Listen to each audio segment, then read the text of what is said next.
ATC World, a desire to connect the world. Audio Jungle. आप लोगों को task दिया गया था कल के डेट में कि आप सभी छात्र जितने भी वर्ब्स हैं ऑक्सफोर्ड करंट इंग्लिश ट्रांसलेशन का, ठीक है ना, कंपलसरी था कि आपको एक पेज याद करके लाना। कंपलसरी था, हाँ या ना? कंपलसरी था, लेकिन एक शर्त था, यदि आप पूरे जितने भी उसमें समूह हैं, जितने भी वर्ब्स हैं, जितने भी वर्ब्स के रूप हैं, पूरे किताब के सारे वर्ब्स को याद कर देते हैं तो आप इनाम के भागी हैं। तो हमको उम्मीद है कि आप में से कोई ऐसे छात्र छात्राएं हैं जिन्होंने याद किए हैं। हाथ उठाइए जिनका हो चुका है। ठीक है, तो एक लड़के की रिपोर्ट आ रही है जो पूरे याद कर चुके हैं। इनका मैं टेस्ट भी ले चुका हूं और लगभग जो है 24 घंटे के अंदर इन्होंने सारे वर्ब्स को याद कर लिया है। एक बार हम चाह रहे हैं कि आपके सामने फिर से इसका टेस्ट हो जाए। ठीक है, तो क्या नाम है तुम्हारा? जोर से बोलो। रघुवीर। ठीक है, ये रघुवीर नाम है। 9th क्लास में पढ़ते हो? Yes sir. कहाँ घर पर? सिंगिया मगधपुर। पिताजी का नाम? Shri Yogendra sir. Roll number कितना है? 76। कि पूरा याद है? कॉन्फिडेंट हो? Yes sir. ठीक है, तो इनका कॉन्फिडेंट ये बच्चे हैं कि इनको सारा याद हो चुका है। तो एक बार वो सब टेस्ट ले चुके हैं, फिर भी हम तुमको पूछते हैं। कास्ट, CAST, कास्ट, कास्ट मतलब क्या होता है? डालना। डालना। तीनों रूप बोलो। Cast, cast. ठीक है, बहुत सुंदर। अच्छा, ये बताओ, वीव शब्द पूछे थे, WEAVE, वीव मतलब क्या होता है? भूलना। ठीक है, तीनों रूप। वो ठीक है, WED, वेट मतलब क्या? शादी करना। ठीक है, अर्थ? वेट। चलो ठीक है, बहुत सुंदर। अच्छा, और बताओ, एराइज का तीनों रूप बोलो। Arise, arose, arisen. बहुत सुंदर। तो इनका हम टेस्ट ले चुके हैं। इन्होंने सारा वर्ब का सही सही जवाब दिया था, तीनों फॉर्म, स्पेलिंग, हर चीज। तो एक स्पेलिंग पूछे थे क्वायरल्ड का। QUARRELLED। बहुत सुंदर, ताली मारिए इसके लिए सारे छात्र। चलिए स्टॉप। तो हमको उम्मीद है कि आपको मोटिवेशन मिला होगा कि टास्क सबके लिए था, कि इनकी गिफ्ट थी कि एक अगर कोई पूरा कर लेता है तो आपको मेरे तरफ से गिफ्ट होगा। लेकिन इन्होंने, चूंकि आज मेरी क्लास अभी की नहीं थी, मेरी शर्त थी कि जिस दिन मैं 2 बजे से क्लास आपका लूँगा, क्योंकि आपका थोड़ा देर के लिए वैकेंट क्लास हुआ था जिसमें हम आए थे। ठीक है, तो आपने फिर भी तैयारी करके लाया। आप ऐसे ही ताली के कम से कम हकदार जरूर हैं। तो आपको मेरे तरफ से एडिशनल गिफ्ट भी दिया जाएगा जो हिडन होगा। ठीक है ना? हम नेक्स्ट क्लास में जिस दिन हम आएंगे आपको मिलेगा ये। तो आप थोड़ी सी अपनी परिचय अंग्रेजी में दे सकते हैं। अंग्रेजी में अपने बारे में कुछ बोलो। अब तो थोड़ा सा रहेगा नहीं कि हम बिहार सरकार के स्टूडेंट हैं, अंग्रेजी नहीं आती है, तो कुछ भी 2 लाइन 3 लाइन जितना भी आता है अपनी परिचय दो कम से कम, कुछ भी। My name is रघुवीर कुमार। ठीक। My father name is Shri Yogendra. Fathers बोलेंगे, ठीक है। He is a simple mason। अच्छा चलो, रघुवीर ये बताओ कि तुम क्या बनना चाहते हो? मतलब IIT कंप्लीट करके। चलिए एक जोरदार ताली इसके लिए। कि रघुवीर जो है IIT कंप्लीट करके क्या बनना चाहते हैं? सॉफ्टवेयर इंजीनियर बनना चाहते हैं। बेस्ट ऑफ लक सबसे पहले। तो क्या तुमको भरोसा है कि तुम ऐसा कर सकते हो? Yes sir. अच्छा, किसी कारणवश तुम पूरा नहीं कर सकते हो तो क्या इस मंजिल को छोड़ सकते हो बीच से? तो क्या तुम्हारा स्टेमिना है, तुम्हारा जो विल है, विल पावर है कि हम वहाँ तक पहुँच सकते हैं? Yes sir. तो चलिए, बहुत सुंदर। याद रखना है कि लक्ष्य को कभी नहीं भूलना है। हम बार बार आप लोगों को बताते हैं, अपना लक्ष्य हमेशा अपने पास रखिए, डायरी में रोज लिखिए। और ये अभी नहीं देखिए कि मेरे पिताजी गरीब हैं, फाइनेंशियल स्टेटस अच्छा नहीं है, ये सब भूल जाइए। सभी लोग अपने जगह गरीब हैं। या सभी लोग अपने जगह अमीर हैं। अगर आपकी सोच ऊंची है तो आप गरीब नहीं हैं, आप अमीर हैं। और सोच आपकी घटिया है, काम नहीं कर पाएंगे, मेरे पिताजी की फाइनेंशियल स्टेटस अच्छी नहीं है, कुछ नहीं है। समय आने पर सब कुछ अपने भगवान देने वाला बैठा है। तो सब आप लोगों का विल पावर जो है मजबूत है ना सबका। चलिए बहुत बहुत धन्यवाद। तो रघुवीर को इनाम दिया जाएगा। आज मैं आपके सामने घोषणा करता हूं और मैं कोशिश करता हूं कि एक गिफ्ट आज ही इसको दिया जाए, दूसरा फिर आप लोगों के साथ, और आप लोगों को एक्सटेंड, आपके समय को एक्सटेंड किया जाता है कि जिस दिन मेरी 2 बजे लगेगी, हो सकता है कि कल नहीं लगे, फिर आगे लगेगी, उस दिन तक आपको मौका मिलेगा कि पूरे किताब का सारा वर्ब्स आपको याद करके सुनाना है। ठीक है? तो मैं अपने तरफ से रघुवीर को इस बैच में वर्ब्स को रटने का, रिकॉर्डिंग का बना, मैं अपने तरफ से इनको गिफ्ट करता हूँ। चलिए जोरदार ताली। ठीक है? तो यहाँ पर कलम की मूल्य नहीं है, मूल्य किसकी है? गिफ्ट की, इनाम की। समझ रहे हैं ना? तो यहाँ पर ये नहीं मूल्य रखता है कि हम इसको 10 रुपया का कलम दिया या 50 रुपये का। यहाँ पर लाख रुपए का भी पेन इतना ही कीमती है जितना कि 10 रुपये का कलम। बशर्ते कि सबसे ज्यादा ये हुआ कि आज आप रघुवीर को जान रहे, पहले नहीं जान रहे थे कौन है कहाँ है, क्योंकि सब एक तरह से दिखते हैं। ठीक है? चलिए एक बार और ताली मारिए। चलिए आज फिर हम लोग तैयार हैं कि आप लोग वर्ब्स के कंपटीशन में हाजिर हुए हैं, जिसमें यहाँ पर कुछ छात्र हमारे सामने आए हैं और इनका भी दावा है कि इन्होंने भी पूरे वर्ब्स को याद किया है, जिसमें रघुवीर कल के सेशन में एग्जाम दे दिया है, लेकिन आज ये पूछेंगे। और पूछने वाले में एक 9th क्लास से आदित्य कुमार है, ये भी सुपर इंटेलिजेंट स्टूडेंट रह चुके हैं, लेकिन सिर्फ मन से पीछे है। जिस दिन का मन हो जाएगा ये किसी को बकसने वाले नहीं, फिर भी हम उसको पूछने के लिए रखे हैं। तो आज के सेशन को हम आगे बढ़ाते हैं, जिसमें आज के सेशन में जो कॉन्फिडेंट लेवल देखे। क्या नाम है? अपना नाम बताओ। 1 मिनट इसको लगाओ।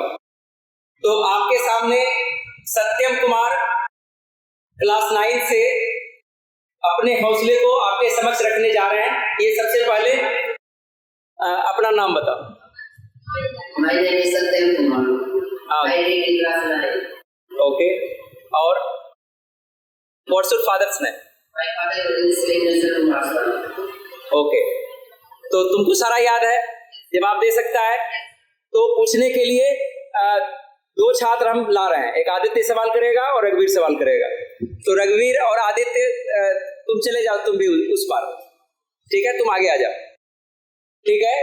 तो एक तुम पूछेगा, एक तुम पूछेगा। ठीक है? चलो शुरू करो।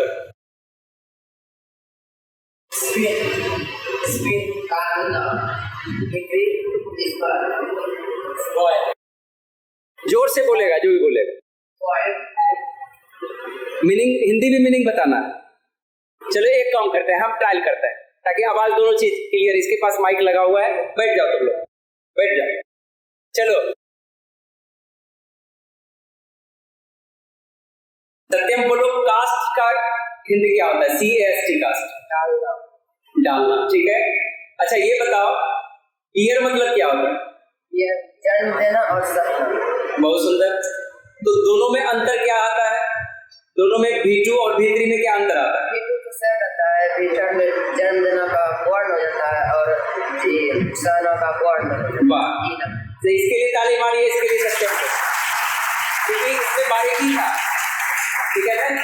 ईयर के 2 मीनिंग आते हैं, लेकिन थर्ड फोर्थ चेंज हो जाता है। जन्म देने वाले में किसमें चेंज होता है? सहना वाले में कि जन्म देने वाले में? जन्म देने वाले में VORN लगता है और सहना वाले में VOR। बहुत सुंदर। देखिए तर्क भी कितना सुंदर है।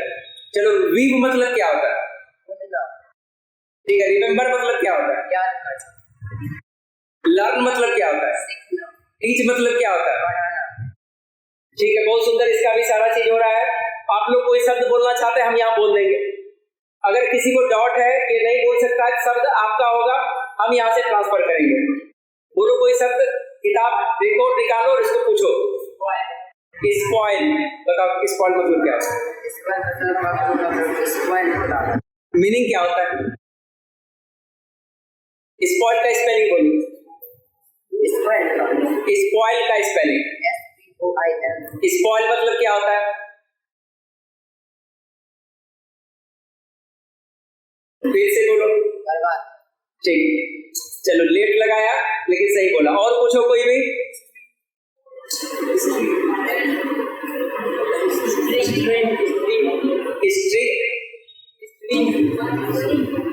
समझ में आ रहा क्या बोल रहा है?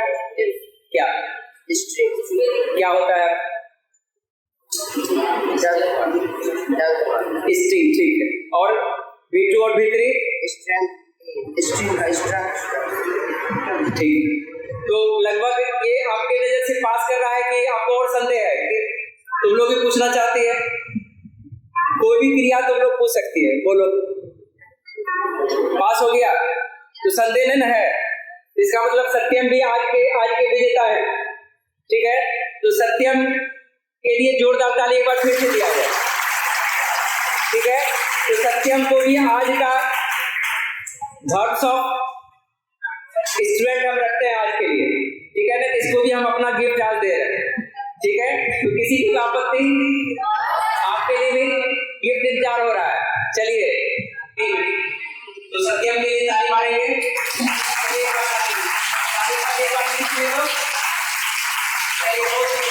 आप लोग गवाह हैं कि आप लोग किसी से जा रहे हैं, लड़की लोग पीछे जा रही है। कल के इतिहास में ये वो इतिहास हो गया कि 9th क्लास के 2021 के बैच, ठीक है, हम लोग 21 में है। ये जब भी आपका ये वीडियो रहेगा 21 के बैच में, जब तक हमने टेस्ट किया था भारत का, तो रघुवीर कुमार ने पहला इतिहास बनाया। दूसरा क्या सत्यम कुमार के नाम जा रहा है। तो सत्यम तुमको कैसा लग रहा है? अच्छा लग रहा है। आगे लेवल करता रहेगा। तो ये बताओ कि तुम अपने मित्रों को क्या संदेश देते? मैं यही कहना चाहता हूँ कि ऑनेस्ट लेवल चलिए ताली मारिए।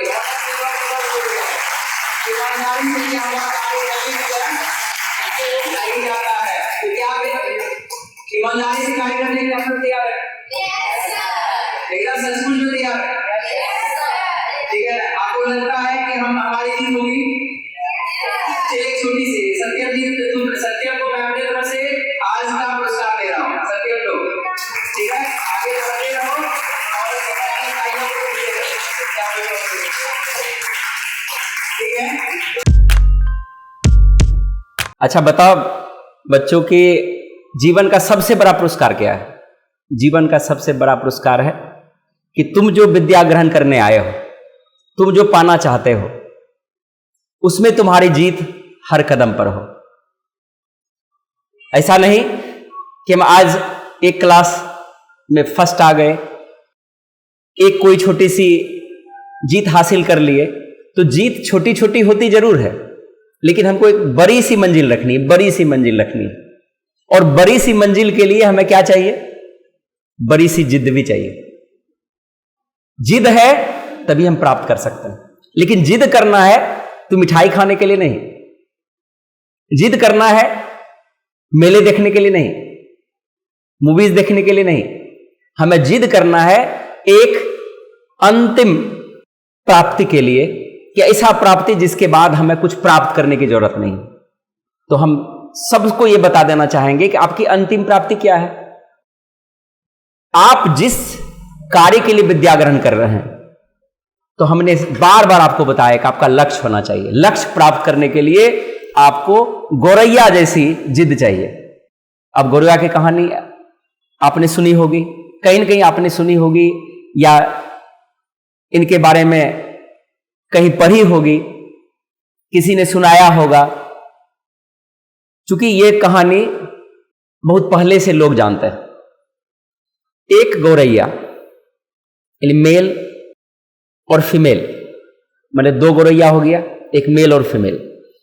मादा गौरैया को दो अंडे हुए, और वो मादा गौरैया और मेल दोनों एक पेड़ के नीचे, जहां पर समुद्र था, मतलब एक पेड़ था, पेड़ के नीचे समुद्र था, समुद्र के किनारे उनका पैर पर घोंसला बना हुआ था।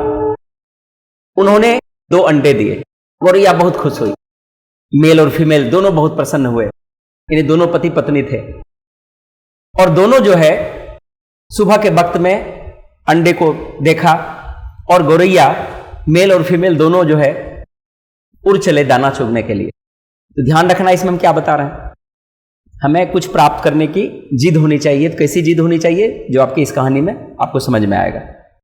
तो गौरैया दाना चुगने के लिए कहां गई, आस पड़ोस में कहीं उड़ने चली गई, ठीक है ना। अब वहां से चुगने के बाद जब वापस आई तो उसका पैर कहां था, समुद्र के तट पर था और समुद्र का सटा हुआ जो भाग था वो थोड़ा सा झुका हुआ था और घोंसला उसी में था। जब शाम में आई चुग कर देखे कि उनके घोंसले में अंडे नहीं थे, बहुत द्रवित हो उठी, परेशान हो गई, रोने लगी और नीचे उतरी, समुद्र किनारे खड़ी हो गई और रो रो कर पुकारने लगी कि समुद्र देवता आप मुझे दर्शन दीजिए, हे समुद्र देवता आप मुझे दर्शन दीजिए। तो उसका रुदन सुनकर समुद्र देवता वहां पर प्रकट हुए कि बोलो क्या हुआ, कि आपने मेरे अंडे देखे हैं, कि तुम्हारे अंडे से हमको क्या मतलब, कि नहीं ऐसा मत बोलिए, मैंने पहली बार अंडे दिए हैं और मेरे जो चूजे आएंगे मैं उसके बगैर जिंदा नहीं रह सकूंगा, अगर दोनों हमको नहीं मिले तो मैं मर जाऊंगे भी। कि नहीं हमको पता नहीं, क्या नहीं पैर यहीं पर है, घोंसले भी हैं, तो जरूर किसी न किसी कारण से ये आपके समुद्र में गिर पड़ा है।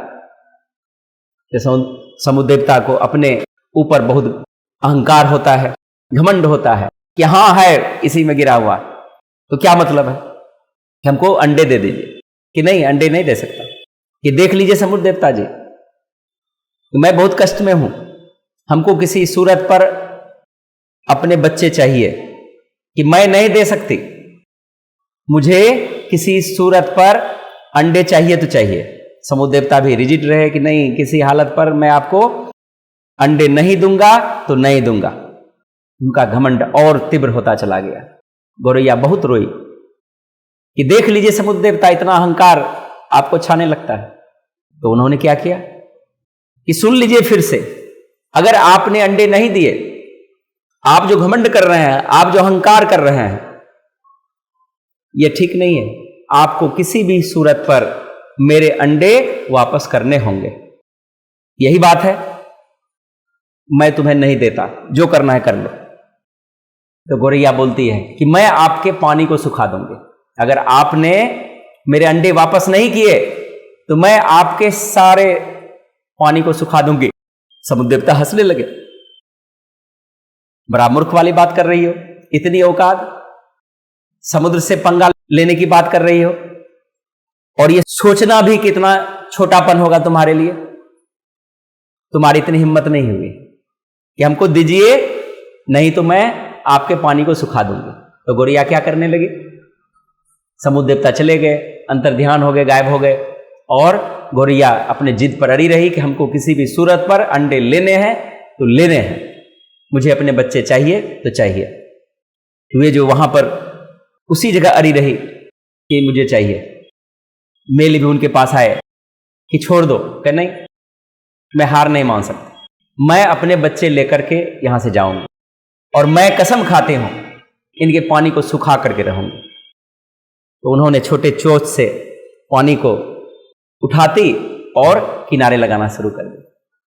चोंच से, छोटी चोंच से कुछ बूंदों को समुद्र से पानी उठाती और दूसरी जगह फेंकाती। बहुत घंटे खटने के बाद, बहुत घंटे श्रम करने के बाद, परिश्रम करने के बाद गौरैया थोड़ी बहुत बीमार भी होने लगी। मेल ने समझाया कि चलो छोड़ दो, क्या नहीं समुद्र देवता को किसी भी सूरत पर मेरे अंडे देने होंगे, मुझे अपना बच्चा चाहिए तो चाहिए। दूसरे दिन उनके फिर से उन्होंने ठाना कि मैं जो है फिर से अपना कार्य प्रारंभ करूंगी और समुद्र देवता को मजा चखा के रहूंगी, उसका पानी सुखा के रहूंगी, मुझे अंडे चाहिए तो चाहिए। फिर चोंच से उठाई तो इस क्रम में गौरैया बीमार पड़ने लगी, उनका स्वास्थ्य खराब हो गया। तो मेल ने बहुत उनका सेवा किया।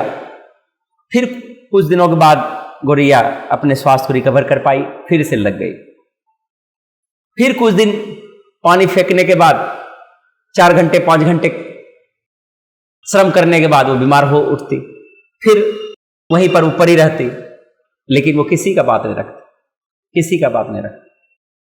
तो धीरे धीरे पक्षी समाज में ये बात फैल गई कि एक छोटी सी चिड़िया है और उनके अंडे जो है समुद्र देवता ने चुरा लिए और दे भी नहीं रहे। तो उसमें से सबसे पहले कौवे, जो काग चेष्टा माना जाता है, छात्र जीवन में ये जानना चाहिए कि काग चेष्टा है ना, कौवे जैसी चेष्टा। तो कौवे ने साथ देना शुरू किया कि गौरैया तुम अकेली नहीं हो इस युद्ध में, मैं तुम्हारे साथ हूं। तो जितने भी कौवे थे और यह देखकर गौरैया की प्रजाति के जितने भी गौरैये थे, दोनों एकजुट होकर के समुद्र देवता के पानी को फेंकना प्रारंभ कर दिया।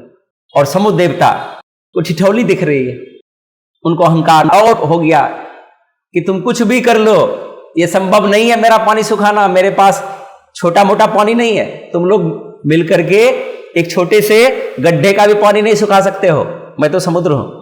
फिर धीरे धीरे और प्रजाति आई, बहुत सारे पक्षी आए और पानी सुखाना प्रारंभ हुआ, लेकिन कुछ नहीं हुआ, कोई फर्क नहीं हुआ। सभी प्रजाति मिल करके भी समुद्र देवता के पानी को नहीं सुखा पाए। लेकिन गौरैया भी गौरैया बीमार होती, फिर ठीक होती, फिर से श्रम करने लगती, लेकिन हार नहीं मानती। मैं जब तक जीवित रहूंगी और मैं प्रण करती हूं, और लास्ट में इतना प्रण कर ली कि अब जब तक सूखेगा नहीं तब तक मैं अब अन्न जल भी ग्रहण नहीं करूंगी। अब तो सारे परेशान हो गए कि 4-5 घंटे के बाद ही ये बीमार पड़ जाती है, और अब क्या होगा, मेल भी दुखी हो गया। तो ये सुन करके गरुड़ जी का गद्दी हिला। गरुड़ जी को सारे पक्षी का देवता माना जाता है। गरुड़ जी ने जब अपना गद्दी हिलते हुए पाया क्या हो रहा है, ये उनको पता चला कि हमारे पक्षी प्रजाति में गौरैया पर ये विपत्ति आई है। वो दौड़ के आई और देखा कि सारे पक्षी राज मिल करके पानी को फेंक रहे हैं, और इन्होंने तब तो भूख हड़ताल भी कर दिया कि अब तो हमको चाहिए तो चाहिए, हमको अपने अंडे चाहिए तो चाहिए, किसी सूरत पर चाहिए। और वो हार मानने वाली नहीं थी कि मैंने जो ठान लिया, समुद्र देवता को झुकना पड़ेगा, और अब जब तक समुद्र सूखेगा नहीं मैं अन्न जल अब ग्रहण नहीं करूंगी, खाना नहीं खाऊंगी। तो गरुड़ देवता के आने के समझाने के बाद ये कौन सा जिद है, फिर भी वो नहीं माने। तो गरुड़ देवता ने भी विष्णु जी से प्रार्थना किया, विष्णु जी, हे भगवान, आप मेरी सहायता कीजिए, नहीं तो मेरा पक्षी समाज, मैं सब दिन आपका सेवा किया हूं, और पक्षी समाज में फिर त्राही त्राही मची हुई है, और समुद्र देवता का अहंकार और बढ़ गया है, और उसको लगता है कि छोटी सी पक्षी मेरा कुछ नहीं बिगाड़ सकती, कि अगर आप ऐसा नहीं करेंगे तो मैं भी अन्न जल त्याग दूंगा और आप सवारी आज से नहीं कर सकते हैं मेरा। तो विष्णु जी का देखा तो दशा, उनका भी गद्दी हिलने लगा कि चलो देखते हैं। पूरी पक्षी जाति जो है समुद्र एक तरफ और पूरी पक्षी जाति एक तरफ। विष्णु जी पहुंचे कि समुद्र इतनी घमंड अच्छी नहीं है, इसके अंडे दे दो, नहीं तो लो मैं सुखाता हूं। और चक्र निकला और समुद्र का पानी सूखना प्रारंभ हो गया, और नीचे वहां पर अंडे उनको दिखाई दिया, और दौड़ करके विष्णु जी के चरण पर समुद्र देवता लौट गए कि प्रभु हमसे गलती हो गई, मैं उनके अंडे वापस कर रहा हूं। तो ऐसी ही जिद चाहिए तुमको अपना लक्ष्य प्राप्त करने के लिए, कि जब तक लक्ष्य नहीं मिल जाए तब तक हमको रुकना नहीं, तब तक हमको दौड़ते रहना है कि जब तक हमें मंजिल नहीं मिल जाए।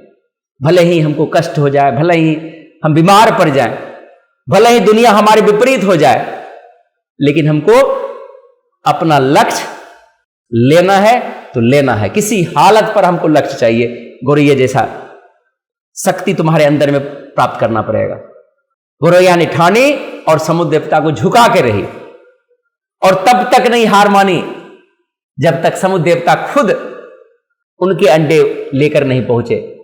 और देखो, हमने बताया कि अगर तुम्हारे अंदर में सच्ची भक्ति है कुछ प्राप्त करने के लिए, सच्ची शक्ति है, सच्ची निष्ठा है, तुम सबल हो कुछ भी प्राप्त करने के लिए, तो भगवान तुम्हारे लिए बैठा है। भगवान तुम्हें देने के लिए तैयार है, बशर्ते कि तुम्हारे मांग में इतनी झुकाव होनी चाहिए, इतना निष्ठा होना चाहिए कि चाहिए तो भगवान दौड़ के आएगा तुम्हारे पास देने के लिए।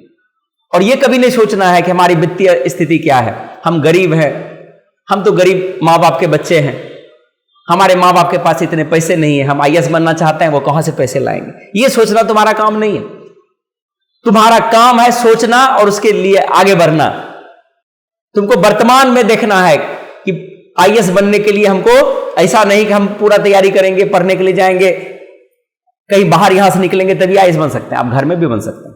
और बशर्ते कि अभी से जो तुम्हारे पास किताबें हैं उनको निष्ठापूर्वक पढ़ना प्रारंभ करो, विषय को line by line, chapter wise underline करके उनके सारे कोटेशन को एक जगह करो, ऑब्जेक्टिव बनाओ, उसको ठीक से पढ़ना शुरू करो। IAS तो क्या, उससे भी बड़े पोस्ट पर जा सकते हो। तो हमको उम्मीद है कि गौरैया की कहानी आपको अच्छी लगी होगी, और जिद आप ऐसा अगर अपने अंदर में पाल रहे हैं तो आपको सफलता से कोई रोक नहीं सकता है। तो आप लोग आगे बढ़ते रहिए, पढ़ाई छोड़ना कभी नहीं है, जीवन भर पढ़ते रहना है, क्योंकि ज्ञान से बड़ा धन कुछ नहीं है। और विद्या नहीं है तो आप पशु समान है, विद्या विहीन पशुः, विद्या है तो सब कुछ है, नहीं तो कुछ नहीं है। तो हमको उम्मीद है कि आप अपने लक्ष्य की ओर सतत आगे बढ़ते रहेंगे और आपको सफलता मिलेगी ही मिलेगी। तो इन्हीं शब्दों के साथ मैं सबके लिए प्रार्थना करता हूं कि आपको मंजिल मिले और आप सफल हों। जय हिंद, जय भारत।